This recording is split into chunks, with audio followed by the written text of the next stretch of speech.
Yangpiriba Punamakpu, Sarasana Sarman Impact News ki Manung Taram Noxer. Ngasiki topic say, Ngasisi, Maru in Matamama 1939, the Manipur gi Mama or wishing low kiba, Togdang, Badsu, Mioi Bagi, Hak the Sing the Bahite, Mioi Bagi, Nomugi Sang the Bayadraba, Maruina, staple food of Manipuris, rice, seeing say, Matam Dugi Pai Dipa, Langa Ibasing Dugi, Asoiba policy, Tawoina Sohen Bagumba. Natranga Karigumba Kanda, a Chobo Karwa, Tobusing Duda, Tongjanba, Manaba Habitai, Aduna Maramurkanda, Tokiba, Adugumba, Pibum Duda, Lamdam Sigi Mama, Vimiam Tola Kanda, Tengnagiba, Aduga Tawai Taba, Bau Pamuraktabaduni, Matanda Ginataba, Maranai Ginataba, Lamdam Sigi Pula Oina, Shupna Yang Pakanda, Aduga Togodabu, yes, Togo to 1939, Nashidagi around Sahi 85, Swagi, Mamangi. Warini tawadabu lai wahang di Manipur hojik lei ba phibam adugo matam dugi ima oi sing gi thongna still hojik su Manipur da nupi sing any issues da haibatai lamdam siki hek karigum wafam me tholpa kanda mang thaba kanna mang thabi ba hedum thari aduga macha sing kari sing mayam sing khel oina ngakpi senbi ba haibatai madugi chatharak pakanda matam dugi nupi lal haurokibagi maram hojikina lei ba phibam Hujik Sing Hida Loriba, Ima Sing Sigi role. Hybechida, Huigi Kupna, Kanajava, Aduga, Maro and Ninjangiba, Gimong Sing Kari Sing Mayam Sing, Aduga Punaying, Paganda, importance of Nasagi, Ima Sing Sigi role, Sing Sigi Matang, the Kupna Kanajava Tanjani, Langan Biribi Sing, I yet thinking Pabiribisi, Ketri Tama, Upo Adaksha, Impalishne, Ayozatama, Yan and Taramnoxari. Wajatama, Oi the Lincoln Bidibsi, Paunum, Shananbi, Kokan Bena, Tawai Mirenli,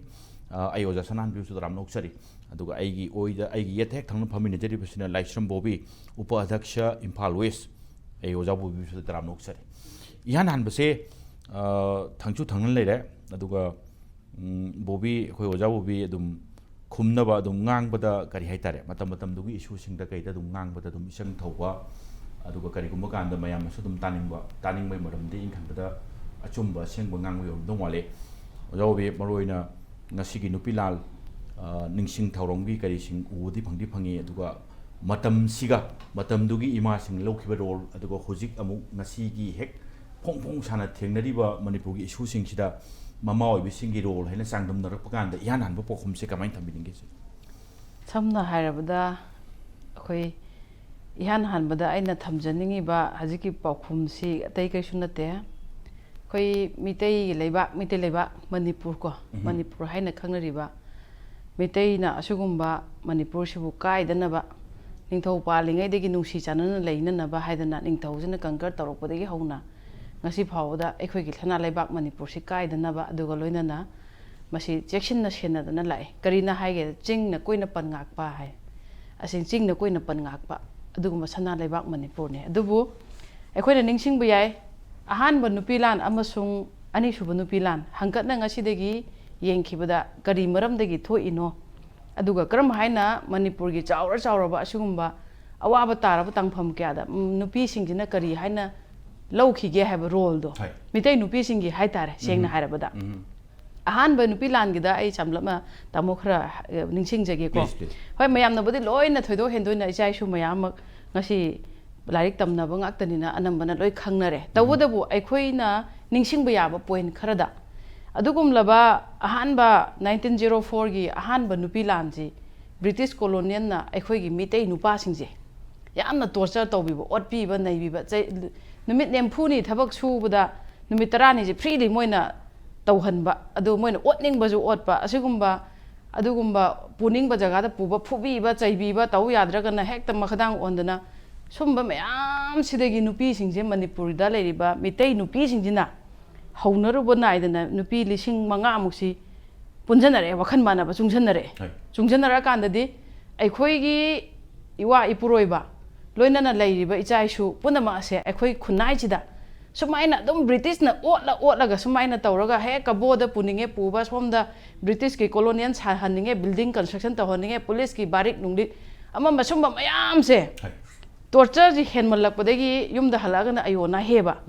aduga phubi ba chaibi mayam sidegi di nupi singjina lising manga amusina haunaraga adugumba movement duni ahanba nupi lan haina British ki against ta laman singningbagi adumba thamoida ꯑꯩꯈꯣꯏꯒꯤ ꯏꯄꯨꯔꯣꯏꯕ ꯑꯩꯈꯣꯏꯒꯤ ꯏꯆꯥ ꯏꯅꯥꯎ ꯃꯌꯥꯝ ꯑꯃ ꯑꯣꯠꯄ ꯃꯇꯝꯗ ꯅꯨꯄꯤꯁꯤꯡꯁꯦ ꯇꯨꯃꯤꯟꯅ ꯂꯩꯊꯣꯛꯑꯦ ꯍꯥꯏꯅ ꯑꯩꯈꯣꯏꯅ ꯁꯣꯁꯥꯏꯇꯤꯗ ꯇꯝꯖꯅꯤꯡꯉꯥꯏ ꯑꯣꯏꯕꯁꯦ ꯑꯍꯥꯟꯕ ꯅꯨꯄꯤ ꯂꯥꯟ ꯃꯗꯨꯗꯒꯤ ꯍꯧꯈꯤ ꯃꯁꯤꯗꯒꯤ ꯑꯃꯨꯛ ꯁꯨꯝ ꯌꯦꯡꯉꯛꯄ ꯃꯇꯝꯗ ꯂꯥꯛꯄ ꯃꯇꯝꯗ ꯑꯃꯨꯛꯀ ꯍꯥꯏꯔꯤꯕ ꯑꯩꯈꯣꯏꯅ ꯅꯨꯄꯤ ꯂꯥꯟ ꯍꯥꯏꯅ ꯉꯁꯤ ꯄꯥꯂꯟ ꯇꯧꯅꯔꯤꯕ 1939ꯒꯤ ꯑꯁꯤꯒꯨꯝꯕ ꯊꯣꯛꯏꯕ ꯊꯧꯗꯣꯛꯁꯤꯅ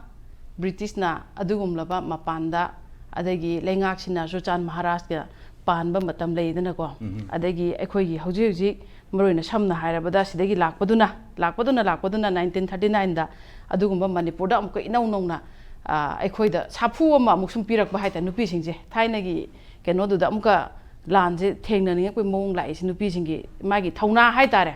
ꯑꯇꯣꯞꯄ ꯀꯝꯃꯨꯅꯤꯇꯤ ꯁꯝꯅ ꯍꯥꯏꯔꯕꯗ ꯀꯨꯀꯤꯒꯤ ꯏꯆꯤꯟ ꯏꯅꯥꯎꯁꯤꯡꯅ ꯉꯁꯤ ꯃꯤꯇꯩ ꯅꯨꯄꯤ ꯑꯗꯨ ꯑꯗꯥ ꯑꯗꯨ ꯇꯧꯕꯤꯒ ꯍꯥꯏꯔꯤꯗꯨꯗꯤ ꯍꯣꯏ ꯁꯝꯅ ꯍꯥꯏꯔꯕꯗ ꯃꯈꯣꯏꯗ ꯌꯥꯝ ꯀꯟꯅ ꯕ꯭ꯂꯦꯃꯤꯡ ꯅꯠꯇ꯭ꯔꯒꯅ ꯃꯣꯏꯗ ꯑꯩꯈꯣꯏꯅ ꯑꯗꯨ ꯑꯗꯥꯒꯤ ꯋꯥ ꯁꯨꯛꯅꯠ ꯅꯠꯇꯕꯤꯗ ꯁꯝꯖꯜꯂꯦ ꯍꯥꯏꯔꯒ ꯃꯤꯇꯩ ꯅꯨꯄꯤꯒꯤ ꯊꯧꯅꯥꯗꯤ ꯄ꯭ꯔꯤꯊꯤꯕꯤꯅ ꯉꯁꯤ ꯈꯪꯉꯤ ꯃꯁꯛ ꯀꯔꯤꯒꯤꯗꯃꯛꯇ ꯃꯤꯇꯩꯒꯤ ꯅꯨꯄꯤ ꯂꯥꯟ ꯍꯥꯏꯕꯁꯦ ꯉꯁꯤ ꯋꯥꯔꯜꯗꯅ ꯈꯪꯉꯤ ꯍꯥꯏꯕ ꯉꯁꯤꯁꯤ ꯑꯩꯈꯣꯏꯒꯤ ꯅꯨꯄꯤ ꯂꯥꯟꯒꯤ ꯅꯤꯡꯁꯤꯡ ꯅꯨꯃꯤꯠ ꯅꯨꯄꯤꯒꯤ ꯅꯤꯡꯁꯤꯡ ꯅꯨꯃꯤꯠ ꯍꯥꯏꯗꯅ ꯄꯥꯂꯟꯁꯦ ꯑꯩ ꯏꯁꯥꯃꯛꯁꯨ ꯑꯩ ꯍꯩꯔꯣꯛꯇ ꯁꯔꯨꯛ ꯌꯥꯖꯔꯨꯏ ꯃꯁꯤꯗ ꯍꯧꯖꯤꯛ ꯊꯣꯛꯂꯤꯕ ꯃꯅꯤꯄꯨꯔꯗ ꯊꯥ 9 ꯆꯪꯁꯤꯜꯂꯛꯑꯕꯅꯤ 9 ꯃꯄꯨꯡ ꯐꯥꯔꯒ 9 ꯍꯥꯏꯕꯗꯨ ꯃꯁꯤꯡ ꯆꯪꯁꯤꯜꯂꯛꯑꯕꯅꯤ 7+ ꯑꯣꯏꯔꯕꯅꯤ ꯁꯤꯐꯥꯎꯗ ꯑꯣꯏꯔꯤꯕ ꯑꯩꯈꯣꯏꯒꯤ ꯃꯩꯇꯩꯒꯤ ꯂꯝꯁꯤꯗ ꯑꯣꯏꯔꯤꯕ ꯐꯤꯕꯝꯁꯤꯒ ꯏꯃꯥꯁꯤꯡꯒꯤ ꯑꯗꯨꯒꯨꯝꯕ ꯅꯨꯄꯤ ꯂꯥꯟ ꯍꯥꯏꯅ ꯈꯪꯅꯕ ꯉꯁꯤꯗꯤ ꯅꯨꯄꯤꯒꯤ ꯅꯤꯡꯁꯤꯡꯕ ꯅꯨꯃꯤꯠ ꯍꯥꯏꯅ ꯃꯃꯤꯡ ꯊꯣꯟꯈ꯭ꯔꯕ ꯁꯤꯒꯤ ꯊꯧꯗꯣꯛꯁꯤꯡꯗꯨꯒ ꯑꯅꯤꯁꯤ ꯌꯥꯝ ꯀꯟꯅ ꯃꯔꯤ ꯂꯩꯅꯔꯛꯄ ꯌꯥꯝ ꯀꯟꯅ ꯀꯤꯁꯟꯗꯕ ꯌꯥꯗꯕ ꯑꯦꯔꯤꯌꯥ ꯑꯃꯈꯛꯅꯤ ꯍꯥꯏꯅ ꯑꯩ ꯊꯃꯣꯏꯗ ꯐꯥꯎꯏ ꯃꯔꯝꯗꯤ ꯀꯩꯒꯤꯅꯣ ꯍꯥꯏꯀꯥꯟꯗ ꯉꯁꯥꯏꯒꯤ ꯍꯧꯈꯤꯕ ꯏꯇꯤꯍꯥꯁꯀꯤ ꯋꯥꯔꯤꯁꯤꯅ ꯑꯩꯈꯣꯏꯅ ꯊꯦꯡꯅꯖꯍꯧꯕ ꯅꯠꯇꯦ ꯎꯖꯍꯧꯕ ꯅꯠꯇꯦ ꯑꯈꯪ ꯑꯍꯩꯁꯤꯅ ꯑꯍꯜ ꯂꯃꯟꯁꯤꯡꯅ ꯂꯤꯕꯤꯕ ꯋꯥꯔꯤꯗꯒꯤ ꯈꯪꯖꯕ ꯈꯖꯤꯛꯇꯪ ꯑꯩ ꯄꯟꯖꯔꯕꯗ 1903ꯗ ꯊꯣꯛꯈꯤꯕꯁꯤꯅ ꯉꯁꯥꯏꯒꯤ ꯑꯩꯈꯣꯏꯒꯤ ꯃꯩꯇꯩ ꯅꯨꯄꯥꯁꯤꯡꯁꯤ ꯀꯕꯣ ꯚꯦꯂꯤꯗꯒꯤ ꯎ ꯌꯥꯍꯜꯂꯒ ꯃꯣꯏꯒꯤ ꯕ꯭ꯔꯤꯇꯤꯁꯀꯤ ꯕꯪꯒ꯭ꯂꯣ ꯁꯥꯎ ꯑꯗꯨꯒ ꯃꯈꯣꯡꯅ ꯆꯠꯂꯒ ꯀꯕꯣ ꯚꯦꯂꯤꯗꯒꯤ ꯎꯗꯨ ꯌꯥꯜꯂꯨꯒꯗꯕꯅꯤ ꯃꯈꯣꯡꯅ ꯄꯣꯔꯛꯀꯗꯕꯅꯤ ꯍꯥꯏꯕꯒꯤ ꯇꯣꯔꯆꯔ ꯇꯧꯕ ꯑꯩꯗꯤ ꯌꯥꯝꯅ ꯑꯣꯠꯄ ꯅꯩꯕꯒꯤ ꯁ꯭ꯋꯥꯏꯒꯤ ꯑꯣꯔꯗꯔ ꯑꯃꯒ ꯊꯣꯛꯂꯛꯑꯒ ꯌꯨꯝꯁꯤ ꯁꯥꯒꯗꯕꯅꯤ ꯍꯥꯟꯅꯒꯤ ꯂꯩꯔꯤꯕ ꯐꯤꯕꯝꯗꯨꯗꯒꯤ ꯈꯔ ꯍꯦꯟꯅ ꯐꯖꯅ ꯅꯣꯏꯅ ꯁꯥꯒꯗꯕꯅꯤ ꯀꯥ ꯍꯥꯏꯕ ꯏꯍꯧꯁꯤꯒꯤ ꯃꯇꯥꯡꯗ ꯏꯃꯥꯁꯤꯡꯅ ꯑꯗꯨꯋꯥꯏꯗ ꯏꯍꯧ ꯑꯃ ꯑꯗꯨꯝ ꯍꯧꯈ꯭ꯔꯦ ꯑꯍꯥꯟꯕ ꯂꯥꯠ ꯑꯣꯏꯅ ꯂꯩꯅꯔꯤꯕ ꯋꯥꯔꯤꯁꯦ ꯃꯔꯛꯇ ꯃꯆꯥ ꯃꯌꯥꯝ ꯂꯩ ꯑꯗꯨ ꯁꯟꯗꯣꯛꯅ ꯍꯥꯏꯔꯨꯗ꯭ꯔꯒꯁꯨ ꯄꯨꯝꯅꯃꯛꯅ ꯈꯪꯉꯕꯅꯤ ꯗꯦꯟ 1938ꯗꯒꯤꯅ 41 months 41ꯒꯤ ꯁꯤꯒꯤ ꯊꯥ ꯈꯔ ꯌꯥꯎꯅ ꯊꯦꯡꯅꯔꯛꯄ ꯂꯥꯟꯁꯤꯡꯁꯤꯗ ꯏꯃꯥꯁꯤꯡꯁꯤꯅ ꯃꯅꯤꯄꯨꯔꯒꯤ ꯏꯃꯥꯁꯤꯡ ꯅꯨꯄꯤꯁꯤꯡꯁꯤꯅ ꯂꯧꯈꯤꯕ ꯊꯧꯗꯥꯡꯁꯤꯗꯤ ꯇꯁꯦꯡꯅ ꯍꯥꯏꯔꯀꯥꯟꯗ ꯑꯣꯖꯥ ꯑꯩꯈꯣꯏꯃꯛꯅ ꯇꯝꯖꯔꯒꯦꯅ ꯄꯔꯥ ꯑꯣꯏꯅ ꯇꯝꯃꯒꯁꯨ ꯉꯝꯗꯧꯕ ꯃꯥꯟꯗꯕ ꯑꯦꯔꯤꯌꯥꯐꯥꯎ ꯎꯔꯦ ꯍꯧꯖꯤꯛꯀꯤ ꯐꯤꯕꯝꯁꯤꯗ ꯃꯔꯝꯗꯤ ꯀꯩꯒꯤꯅꯣ ꯍꯥꯏꯀꯥꯟꯗ ꯃꯇꯝꯗꯨꯗ ꯈꯦꯠꯅꯖꯕꯁꯦ ꯑꯩ ꯊꯝꯖꯔꯛꯀꯦꯀꯣ ꯃꯇꯝꯁꯤꯗ ꯂꯩꯔꯤꯕ ꯏꯃꯥꯁꯤꯡꯒꯤ ꯄꯨꯟꯁꯤ ꯃꯍꯤꯡ ꯂꯩꯔꯤꯕ ꯁ꯭ꯇꯦꯖ ꯍꯥꯏꯗꯤ ꯆꯥꯎꯈꯠ ꯈꯣꯠꯀꯠꯄꯒꯤ ꯁ꯭ꯇꯦꯖ ꯍꯧꯖꯤꯛꯀ ꯌꯦꯡꯅꯔꯒꯗꯤ ꯌꯥꯝ ꯁꯥꯡ ꯈꯦꯠꯅꯈ꯭ꯔꯦ ꯃꯈꯣꯡꯗ ꯈꯣꯡꯎꯞ ꯐꯥꯎꯕ ꯇꯣꯡꯗꯕ ꯎꯐꯨꯟ ꯃꯔꯛꯇ ꯆꯠꯄ ꯏꯃꯥꯁꯤꯡꯅ ꯍꯥꯏꯔꯤꯕ ꯑꯪꯒ꯭ꯔꯦꯖꯁꯤꯡꯒꯤ ꯃꯤꯑꯣꯠ ꯃꯤꯅꯩ ꯃꯥꯏꯗ ꯆꯟꯗꯣꯟ ꯊꯤꯟꯕꯒꯤ ꯄꯩꯁꯥ ꯂꯧꯔꯤꯝꯅꯤ ꯅꯥꯍꯨꯠ ꯅꯥꯔꯦꯡ ꯇꯝꯕꯒꯤ ꯏꯆꯥ ꯏꯁꯨ ꯂꯨ ꯀꯣꯛꯄ ꯃꯅꯥ ꯍꯨꯠꯄꯒꯤꯁꯦ ꯄꯩꯁꯥ ꯂꯧꯔꯤꯝꯅꯤ ꯃꯣꯏꯅ ꯑꯩꯈꯣꯏ ꯇꯧꯖꯕ ꯊꯕꯛꯇꯣ ꯃꯣꯏ ꯄꯩꯁꯥ ꯂꯧꯈꯠꯂꯛꯏꯅꯤꯀꯣ ꯃꯣꯏ ꯆꯪꯁꯤꯜꯂꯛꯑꯒ ꯑꯗꯒꯤꯗꯤ ꯄꯥꯠꯇꯒꯤ ꯉꯥ ꯐꯥꯕ ꯑꯣꯏꯔꯣ ꯑꯩꯒꯤ ꯖꯒꯥꯗꯒꯤ ꯉꯥ ꯐꯥꯖꯕ ꯑꯣꯏꯔꯣ ꯁꯤꯁꯨ ꯃꯣꯏ ꯄꯩꯁꯥ ꯂꯧꯔꯤꯅꯤ ꯑꯩꯒꯤ ꯏꯪꯈꯣꯜꯒꯤ ꯃꯅꯨꯡꯗ ꯍꯧꯕ ꯇꯦꯔꯥ ꯄꯥꯝꯕꯤ ꯌꯥꯟꯕꯐꯥꯎ ꯃꯣꯏ ꯄꯩꯁꯥ ꯂꯧꯏ ꯑꯗꯒꯤ ꯅꯨꯄꯥ ꯅꯨꯄꯤ ꯈꯥꯏꯅꯕꯒꯤꯐꯥꯎ ꯋꯥꯡꯈꯩ ꯁꯦꯟꯅꯦꯅ ꯑꯃꯨꯛꯁꯨ ꯂꯧꯔꯤꯅꯤ ꯑꯗꯒꯤ ꯑꯃꯨꯛ ꯃꯤ ꯁꯤꯔꯁꯨ ꯕ꯭ꯔꯍ꯭ꯃ ꯁꯣꯚꯥ ꯇꯥꯛꯇꯅ ꯄꯣꯠꯂꯣꯏꯕ ꯌꯥꯔꯣꯏ ꯈꯣꯠꯂꯣꯏ ꯑꯃꯨꯛꯁꯨ ꯄꯩꯁꯥ ꯂꯧꯔꯤꯅꯤ ꯃꯇꯝꯗꯨꯗ ꯂꯧꯕ ꯄꯩꯁꯥꯁꯦ ꯑꯍꯟꯁꯤꯡꯅ ꯇꯥꯛꯄꯤꯕꯗ ꯂꯨꯄꯥ 42ꯒ ꯄꯥꯏ 2 ꯂꯧꯏ ꯍꯥꯏ ꯃꯣꯏꯅ ꯇꯧꯕꯁꯦ ꯑꯩ ꯋꯥꯔꯗ꯭ꯔꯥ ꯏꯃꯥꯁꯤꯡꯁꯦ ꯁꯤꯒꯤ ꯃꯌꯥꯝꯁꯦ ꯈꯥꯡꯉꯤꯅꯤ ꯑꯗꯨꯅ ꯉꯁꯥꯏꯒꯤ ꯑꯃꯨꯛ ꯑꯩꯈꯣꯏꯒꯤ ꯄ꯭ꯔꯤꯊꯤꯕꯤꯒꯤ ꯑꯅꯤꯁꯨꯕ ꯂꯥꯟꯖꯥꯎ ꯃꯇꯝꯗ ꯑꯣꯏꯅ ꯆꯦꯡꯒꯤ ꯇꯥꯏꯃꯤꯡꯁꯤꯗꯁꯨ ꯑꯩꯈꯣꯏꯒꯤ ꯆꯦꯡ ꯃꯄꯥꯟꯗ ꯊꯥꯗꯣꯛꯂꯛꯄꯒꯤ ꯄꯣꯠꯁꯤ ꯑꯩꯈꯣꯏꯒꯤ ꯃꯩꯇꯩ ꯃꯅꯨꯡꯁꯤꯗꯁꯨ ꯁꯦꯟꯖꯥꯎ ꯄꯥꯏꯕ ꯈꯔꯅ ꯁꯨꯐꯝ ꯅꯣꯝꯐꯝ ꯂꯩꯇꯕꯅ ꯍꯥꯏꯔꯤꯕ ꯑꯩꯈꯣꯏꯒꯤ ꯑꯪꯒ꯭ꯔꯦꯖꯁꯤꯡꯁꯤꯒ ꯌꯥꯅꯕ ꯈꯔ ꯃꯣꯏꯁꯨ ꯁꯦꯟ ꯅꯨꯡ ꯇꯧꯔꯒ ꯑꯗꯨꯝ ꯇꯧꯕꯗꯤ ꯌꯥꯎꯔꯤꯅꯦꯕ ꯑꯩꯈꯣꯏ ꯃꯤꯗꯤ ꯑꯗꯨꯝ ꯍꯦꯛꯇ ꯌꯥꯎ ꯂꯩꯔꯝꯃꯦ ꯍꯥꯏꯇꯥꯔꯦ ꯑꯩꯈꯣꯏ ꯃꯤꯗꯤ ꯑꯗꯨꯝ ꯍꯧꯖꯤꯛꯁꯨ ꯑꯗꯨꯝ ꯌꯥꯎꯔꯤꯁꯤꯉꯥꯏ ꯆꯞ ꯃꯥꯟꯅꯩꯕ ꯑꯗꯨꯝ ꯂꯩꯔꯝꯃꯦ ꯃꯁꯤ ꯆꯠꯅꯕꯤ ꯑꯃ ꯑꯣꯏꯅ ꯇꯧꯕ ꯍꯥꯏꯒꯗ꯭ꯔꯥ ꯃꯁꯤ ꯁꯤ ꯃꯁꯛꯁꯦ ꯀꯣꯛꯄ ꯏꯉꯝ ꯉꯝꯗꯕ ꯑꯃ ꯃꯇꯝꯗꯨꯁꯨ ꯑꯗꯨꯝ ꯂꯩꯔꯝꯃꯦ ꯑꯩꯈꯣꯏ ꯃꯤ ꯑꯗꯨꯝ ꯌꯥꯎꯔꯝꯃꯦ ꯍꯥꯏꯇꯥꯔꯦ ꯈꯨꯠꯁꯦ ꯉꯁꯤꯁꯤ ꯑꯩꯈꯣꯏ ꯃꯅꯤꯄꯨꯔꯒꯤ ꯏꯇꯤꯍꯥꯁꯀꯤ ꯌꯥꯝꯅ ꯃꯔꯨꯑꯣꯏꯕ ꯑꯗꯨꯒꯨꯝꯕ ꯅꯨꯃꯤꯠ ꯑꯃꯈꯛꯅꯤ ꯑꯩꯈꯣꯏꯒꯤ ꯅꯨꯄꯤ ꯂꯥꯟ ꯍꯥꯏꯗꯅ ꯃꯌꯥꯝꯅ ꯅꯤꯡꯁꯤꯡꯕꯤꯔꯤꯕ ꯍꯥꯏꯔꯤꯕ ꯅꯨꯃꯤꯠꯁꯤꯅ ꯂꯥꯛꯄꯗ ꯃꯅꯤꯄꯨꯔꯗ ꯂꯩꯔꯤꯕ ꯑꯃꯗꯤ ꯃꯅꯤꯄꯨꯔꯒꯤ ꯇꯣꯉꯥꯟ ꯇꯣꯉꯥꯟꯕ ꯃꯐꯝ ꯀꯌꯥꯗ दा नत्तना मालेमगे मफम कयादसु अदुगा मणिपुर नतबा इंडिया के मफम कयादसु ngasi नुमिचे ऑब्जर्व तौनरी हाइरिबा नुमिसना लाकबदा मतमदुगे 1904 अमदि 1939 दा मणिपुर की दमकता अखोगी थेंगनाबा याबा मयाम थेंगनाबिरमबा अदो ngasi di लाइवoi खरबा हाइतारे अदु इमा सिंग अदुगी मफम दसु एगी साइड तगी कोकनोने काई कोनो बुचेरी तसेंगना हौजिकी लेरिबा अखोगी सोशल इशू सिंग असिगा मतमदुगी इशू दुगा कैसु हेना अखोई तांकक तांककता इहौदुगी मवोंदु मानदबदी याय अदुबु चप मानबा against the exploitations मीना मीबु ओटपगी मायोक्ता चंगजनगिबा अदुगुंबा खुनाई सिगी तांकक कयादा लाखिबा दुंबा इहौ सिंगनी 1904 अमदि 1939 सु अदुगा हौजिकना अमुक कैदोगेदा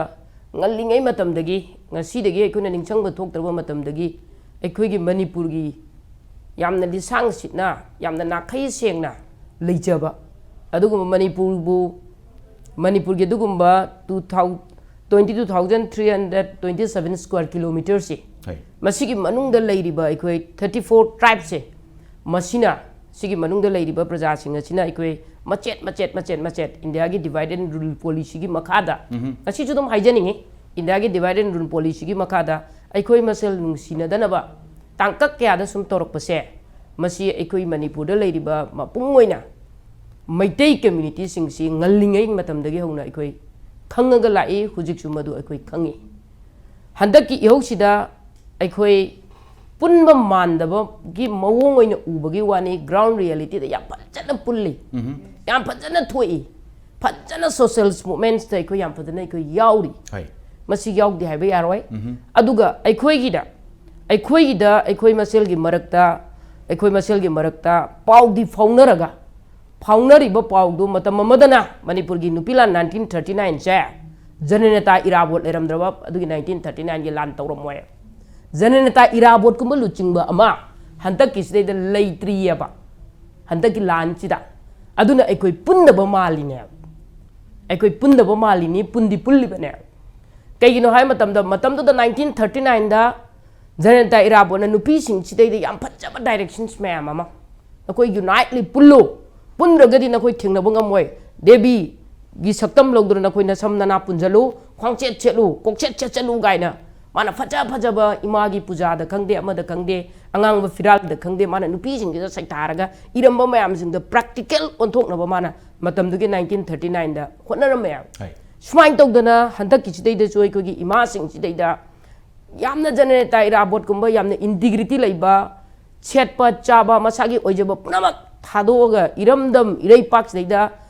अरोइब पुनसिगी याहि पाउब तान मंगम गिदब इराबोट कुम नुपा अमा कोइ मणिपुर सिदा नत्रग नुपी अमा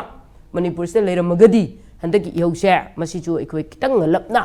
कोइ याम पीस एंड नॉर्मल सिला अमगदबने